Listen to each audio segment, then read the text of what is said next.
दोस्तों मेरा नाम अभय कुमार है और आज मैं आप लोगों से बात करने जा रहा हूँ आदिवासी प्रश्न पे, आदिवासियों के मसाइल पे। और जब मैं उनकी बात करूँगा तो बिरसा मुंडा की बात ना हो, ये तो हो ही नहीं सकता। पता है कि बिरसा मुंडा की जो जयंती है वो एक हफ्ते में आने वाली है, यानी 15 नवंबर को बिरसा मुंडा का बर्थ एनिवर्सरी मनाया जाता है। और इंटरेस्टिंगली ये दिन जो है वो झारखंड राज्य जो है उसका फाउंडेशन डे जो है, जिसको कहते हैं कि स्थापना दिवस, योम तासीस, उसके तौर पर भी मनाया जाता है। तो झारखंड आंदोलन का इतिहास 100 साल से भी पुराना है और आदिवासियों के ख़िलाफ़ जिस तरह से जल और जंगल और ज़मीन और उनकी ज़िंदगी पे जिस तरह से हमले हुए वो भी तकरीबन 200 साल से भी पुरानी चीज़ है। ख़ासकर जब अंग्रेज़ जब आए, जब दीकू वहाँ पे गए और जब एक पूंजीवादी व्यवस्था के तहत जब उनको कसने की जब कोशिश हो गई तो उनके ऊपर शोषण और भी बहुत ही तेज़ी से बढ़ने लगे। तो हम देख रहे हैं कि बिरसा मुंडा की जब मृत्यु हो जाती है 1900 के बाद भी, और बिरसा मुंडा बहुत ज़्यादा दिनों तक नहीं ज़िंदा रह पाए, तो तकरीबन 25 साल 1875 में उनका जन्म हुआ, जैसा कि बहुत सारे लोग कहते हैं, और 1900 में आते आते वो मर गए। तो ये जो 25 साल के अंदर में ही बिरसा ने जो किया वो बहुत बड़ी बात है। और उनके जो मैसेजेस थे, उनकी जो ज़िंदगी थी, उनके जो स्ट्रगल थे, वो 1900 के बाद से और उनकी ज़िंदगी से लेके अभी तक उसकी मानवीयत, उसका रेलेवेंस अभी भी बना हुआ है। और मैं तो कहूँगा कि शायद उसका, बिरसा के जो मैसेजेस थे, जो पैगाम थे, उसका रेलेवेंस जो है वो आज और भी ज़्यादा बढ़ गया है। तो मकसद ये है इस तरह की गुफ्तगू का कि जो नई जनरेशन्स है ख़ासकर, या उनको अपने हीरो के बारे में, अपने लीडर के बारे में, अपने फ्रीडम फाइटर के बारे में जिन्होंने अपनी जान की कुर्बानी दी, उनके बारे में कुछ बताया जाए। क्योंकि आपको पता है कि जो मेन स्ट्रीम मीडिया है या जो एकेडमिया है, जो मेन स्ट्रीम का मुख्य धारा का, उसकी एक अपनी दुनिया है। उसको जहाँ फ़ायदे दिखते हैं वहीं वो जाता है और उन्हीं की बात करता है, तो उनसे तो बहुत ज़्यादा उम्मीद नहीं है। तो आज हुआ क्या कि आज मतलब नवंबर 9 तारीख को मैंने एक आर्टिकल यानी मजमून जो है इनकलाब अखबार है उर्दू का, उसमें मैंने इसी मौजू पे, इसी विषय पे मैंने लिखा है। और इसका जो टाइटल है, जो शीर्षक है, जो उन्वान है, वो ये है कि बिरसा मुंडा और भारत के आदिवासी। ये इनकलाब उर्दू का अखबार है, 9 नवंबर 2021 को छपा मेरा कॉलम। तो मैंने सोचा कि बहुत सारे लोग कहते हैं कि उर्दू तो समझ जाते हैं लेकिन पढ़ नहीं पाते हैं, तो उनके लिए भी एक आसानी होगी कि अगर मैं अपनी बातों को बहुत ही संक्षेप में, ब्रीफ में, मुख्तसर तरीके से अगर उसको आपके सामने समेट दूं, और जो भी मैं आदिवासियों के बारे में आजकल पढ़ रहा हूं, अगर उनके बारे में अगर कुछ 2-4 बातें यहाँ पर रख दूं तो एक डिस्कशन शुरू करने के लिए बहुत ही अच्छा रह जाएगा। तो जैसा कि मैंने आपको कह ही दिया कि इस आर्टिकल को लिखने का जो कॉन्टेक्स्ट है, जो उसका बैकग्राउंड है, वो बहुत ही आसान है, बहुत ही सिंपल है कि 15 तारीख को बिरसा मुंडा साहब का जन्मदिन है और झारखंड राज्य की जो स्थापना हुई थी उसका भी ये डे है।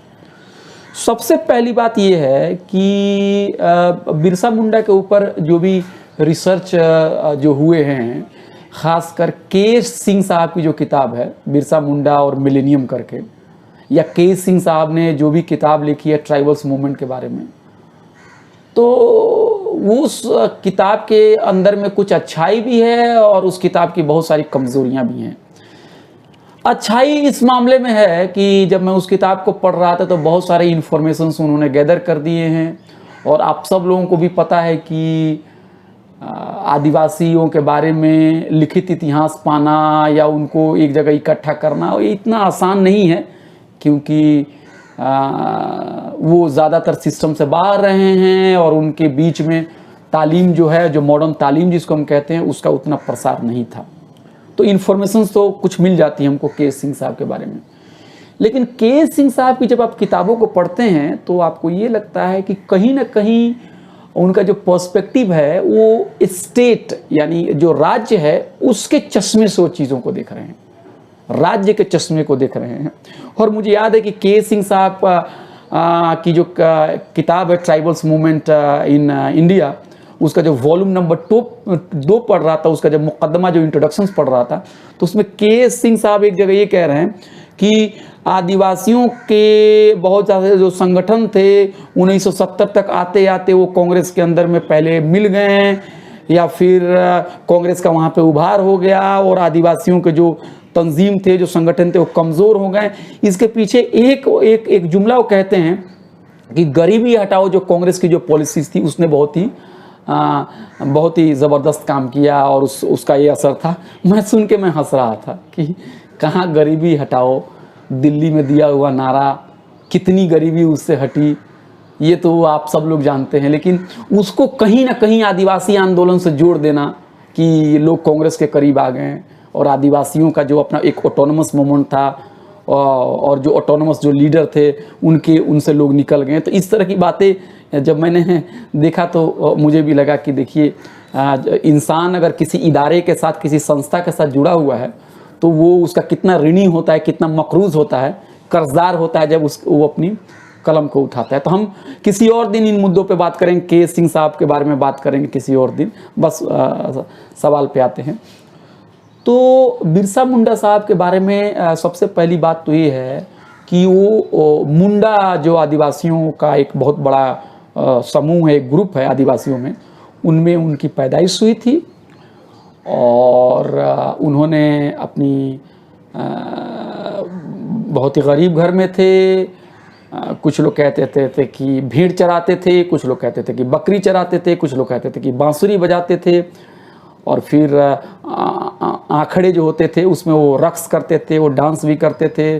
फिर वो क्रिश्चियन मिशनरीज़ के करीब में आए, फिर उन्होंने उनके बारे में भी जाना। फिर उन्होंने उस ज़माने में 19वीं सेंचुरी में जो अंग्रेज़ी राज और उनके साथ जो दीकू मिले हुए थे, जो देशी एजेंट थे, जिसमें साहूकार थे, ज़मींदार थे, महाजन थे, इनका एक गठजोड़ था। इससे वो काफ़ी परेशान थे, काफ़ी दुखी थे। और जिस तरह से आदिवासियों की ज़िंदगी पर एक के बाद एक हमले हो रहे थे, उसके बाद उन्होंने लोगों को इकट्ठा किया, लोगों में तबलीग करनी शुरू की, उनके अंदर में चेतना पैदा करनी शुरू की।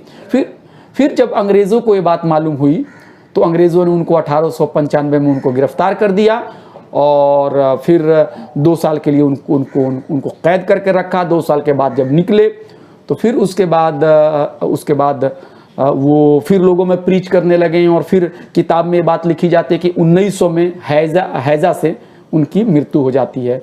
लेकिन उनको क्या उनको मारा गया, क्या वो कस्टोडियल किलिंग थी, इस चीज़ों को भी लेके मैं बहुत ज़्यादा श्योर नहीं हूँ, क्योंकि चीज़ें उतनी मतलब साफ़ तरीके से एज ए हिस्ट्री के स्टूडेंट के बतौर मैं कह रहा हूँ, चीज़ें बहुत साफ़ तरीके से नहीं मेरे सामने से गुजरी हुई है। लेकिन अपने बहुत ही कम उम्र में ही, मतलब 25 साल अगर आप देखें अगर उनकी उम्र को, तो उन्होंने बहुत कुछ किया। और जो उनके मैसेजेस थे, जो उनकी कुर्बानी थी, वो कभी रायगा यानी कभी बेकार नहीं गई। बाद में अंग्रेज़ों को बहुत सारे कानून बदलने पड़े, जो छोटा नागपुर टेनेंसी एक्ट है और बाकी जो चीज़ें आई, तो थोड़ा बहुत जिस तरह से पहले खुली छूट मिली हुई थी कि आदिवासियों की ज़मीन को लूट लो, कुछ भी कर लो, उसमें थोड़ा सा उसमें ब्रेक लगा। मैं ये नहीं कह रहा हूँ कि कुछ न्याय मिल गया आदिवासियों को, लेकिन थोड़ा सा ब्रेक लगा।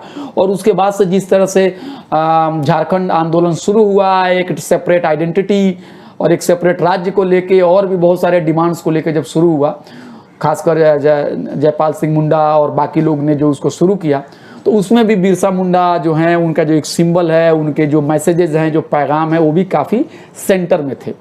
तो और उसके बाद से आपको भी पता है कि झारखंड जो बनने वाला था उसके मैप कुछ और थे, झारखंड बना तो कुछ और हिस्सों को छोड़ दिया गया। तो ये भी एक दूसरी कहानी है। फिर जब हम झारखंड मूवमेंट को देखते हैं तो हाँ, मुझे भी बहुत ही देख के कभी कभी दुख भी होता है कि आंदोलन इतना क्रांतिकारी था और आंदोलन के जो मुतालबात थे, जो उनके मांगे थी, वो भी काफ़ी रेडिकल थे। और चुनाव में भी वो लोग हैं, और 52 में और 56 में, और बाद में उनके परफॉर्मेंस भी काफ़ी अच्छे हुए। लेकिन 60 के बाद से मैंने पाया, और जो कि किताब में, केस सिंह की किताब में भी है, कि धीरे धीरे आदिवासियों के बीच में फूट पड़नी शुरू हो गई, या फूट डाली गई उनके बीच में बहुत सारे मसले को लेके। कोई क्रिश्चियन है तो कोई क्रिश्चियन नहीं है, तो कोई सरना है तो कोई सरना नहीं है, बहुत सारे इश्यूज़ को लेके उनके बीच में फूट डाली गई। तो कोई कैथोलिक है तो कोई जर्मन है, तो और करके उसके बाद से बहुत सारे लोगों के अपने एस्पिरेशन होते हैं, जल्दी से उनको बड़ा मकाम चाहिए, उनको बड़ा पोस्ट चाहिए। तो ये आंदोलन बहुत टूटता चला गया। और झारखंड मूवमेंट के साथ जुड़ी हुई जो पार्टियां थी, अगर इकट्ठे होती और उनके बीच में अगर इत्तेहाद होता, अगर यूनिटी होती, तो शायद आज तस्वीर कुछ और होती। लेकिन अब इतिहास को तो हम पलट नहीं सकते हैं। अब एक और बात जो काफ़ी अहम है, जो मैं ये कहना चाह रहा हूँ कि देखिए, आदिवासी शब्द का प्रयोग होता है, आदिवासी आंदोलन, आदिवासी साहित्य। कुछ रिसर्च के दौरान जब मैं पढ़ना शुरू किया, तो मुझे एक बात बहुत ही ताज्जुब हुआ। मतलब मैं आपको क्या कहूँ, बहुत ही आश्चर्य हुआ कि सोशल साइंस में, सामाजिक विज्ञान में, इतिहास में आदिवासी शब्द को तोड़ने के लिए ही सारी कोशिश हुई है। मतलब मैं आसान शब्दों में ये कहना चाहता हूँ कि आदिवासी खुद को, स्वयं को, अपने आप को आदिवासी कह के पुकारना चाहते हैं, लेकिन जो आउटसाइडर्स हैं वो आदिवासी को आदिवासी नहीं कहना चाहते हैं। वो आदिवासी को ट्राइबल्स कहना चाहते हैं, आदिवासी को शेड्यूल्ड ट्राइब्स कहना चाहते हैं, आदिवासी को कुछ और कहना चाहते हैं, आदिवासी को वनवासी कहना चाहते हैं, आदिवासी को बैकवर्ड हिंदू कहना चाहते हैं। तो ये मुझे, जब मैं एक हाल के दिनों में मैं कुछ पढ़ रहा था, तो मुझे लगा कि ये ऐसा एक एरिया है जहाँ पे काम करने की बहुत ज़्यादा ज़रूरत है। अब देखिए, सोशियोलॉजी या हिस्ट्री में जब हम लोग भी पढ़ते हैं, बीए में कर लेते हैं, जल्दी जल्दी से एग्ज़ाम पास करके निकल जाते हैं, कभी सोचते नहीं हैं कि आदिवासियों के लिए कौन सा टर्म जो है वो माकूल है। कभी सोचते नहीं हैं। कभी आदिवासी बोल देते हैं, कभी ट्राइब बोल देते हैं, कभी इंडिजिनस बोल देते हैं, कभी मूल निवासी बोल देते हैं, कभी वो कुछ और बोल देते हैं, कभी कुछ और बोल देते हैं, लेकिन कभी सोचते नहीं है। तो एक मैं पेपर लिख रहा था, उसी में मैं कुछ पढ़ रहा था, तो मैं भी इस सवाल को सोचने लगा कि भाई उनको आदिवासी कहा जाए कि ट्राइब कहा जाए कि क्या कहा जाए।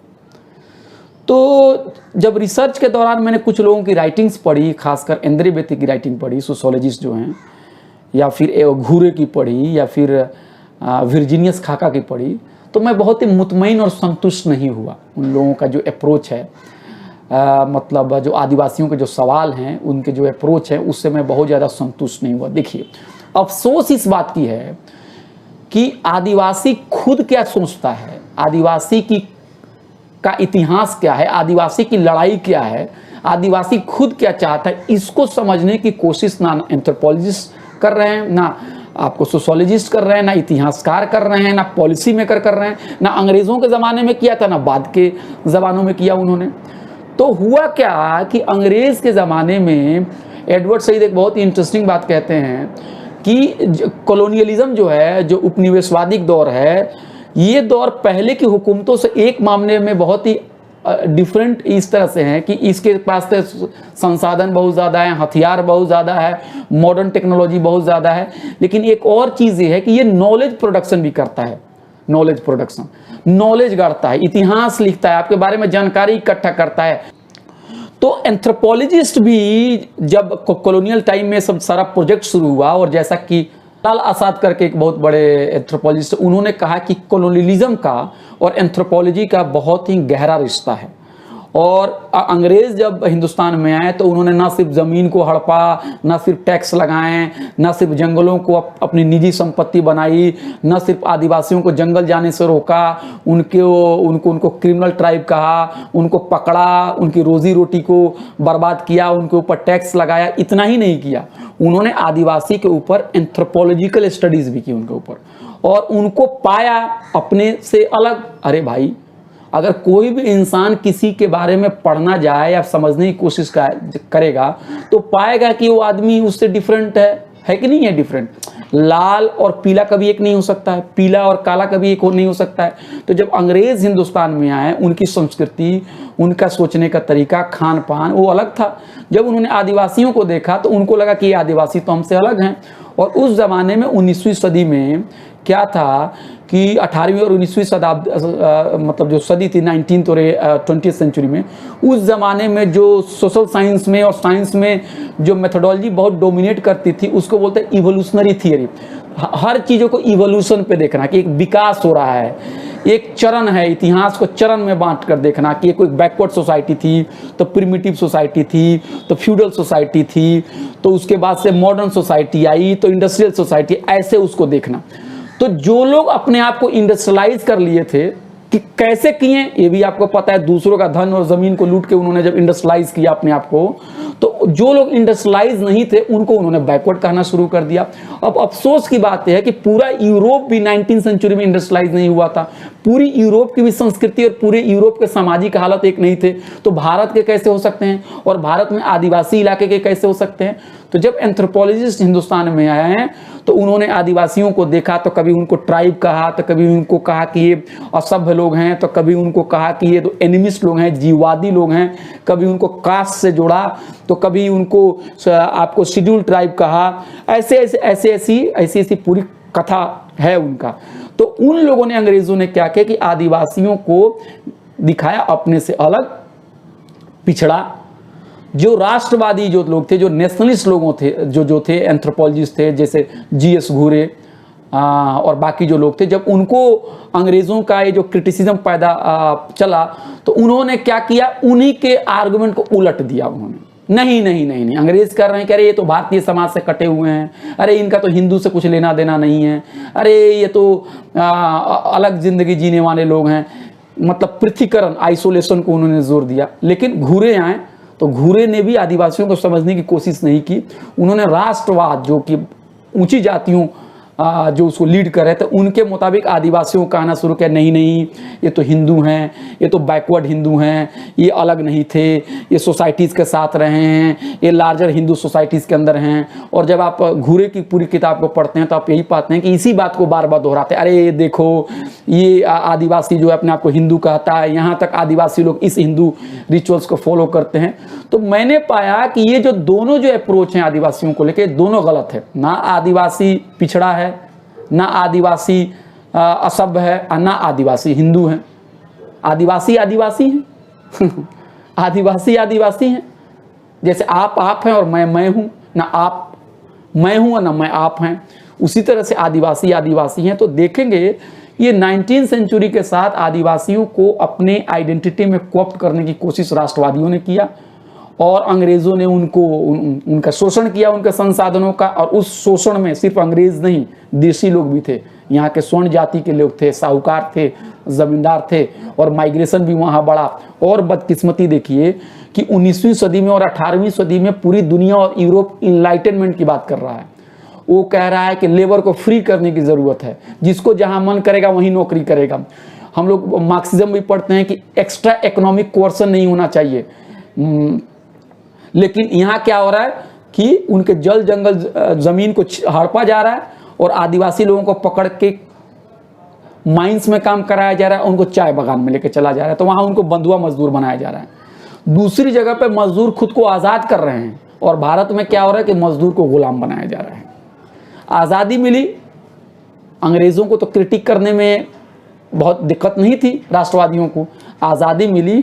तो एक बात मैं कहना चाहूँगा, आज़ाद भारत में राष्ट्र निर्माण की प्रक्रिया, नेशन बिल्डिंग की प्रक्रिया, विकास की प्रक्रिया ये कहाँ से शुरू हुई है? ये सब आदिवासी इलाकों से शुरू हुई है। और आदिवासियों को जितना नुकसान उठाना पड़ा है ये तथाकथित राष्ट्र को आगे बढ़ाने के लिए, उतना किसी भी समूह ने, किसी ने भी नहीं उठाया। तो उनका शोषण जो है वो बदस्तूर जारी है, वो आज भी जारी है। हमें पता है 1-2 साल पहले कुछ कोर्ट का जजमेंट आया था कि उनको इस इलाके से खाली कराना है, फिर बाद में पता चला उस पर स्टे लग गया। तो आज भी आदिवासी इलाकों में क्या हो रहा है, देखिए उनको जंगल पे उनका कब्जा किया जा रहा है, जहाँ वो रहते हैं वहाँ संसाधन है, उसके ऊपर बड़ी बड़ी कंपनियों को लीज दिया जा रहा है, वो उसका दोहन कर रहे हैं, वहाँ पे इन्वायरमेंट का नुकसान कर रहे हैं, वहाँ के पानी को दूषित कर रहे हैं, और वहाँ पे जो गैर आदिवासी उनकी ज़मीन को हड़प रहे हैं, उस एरिया की डेमोग्राफी को बदल रहे हैं।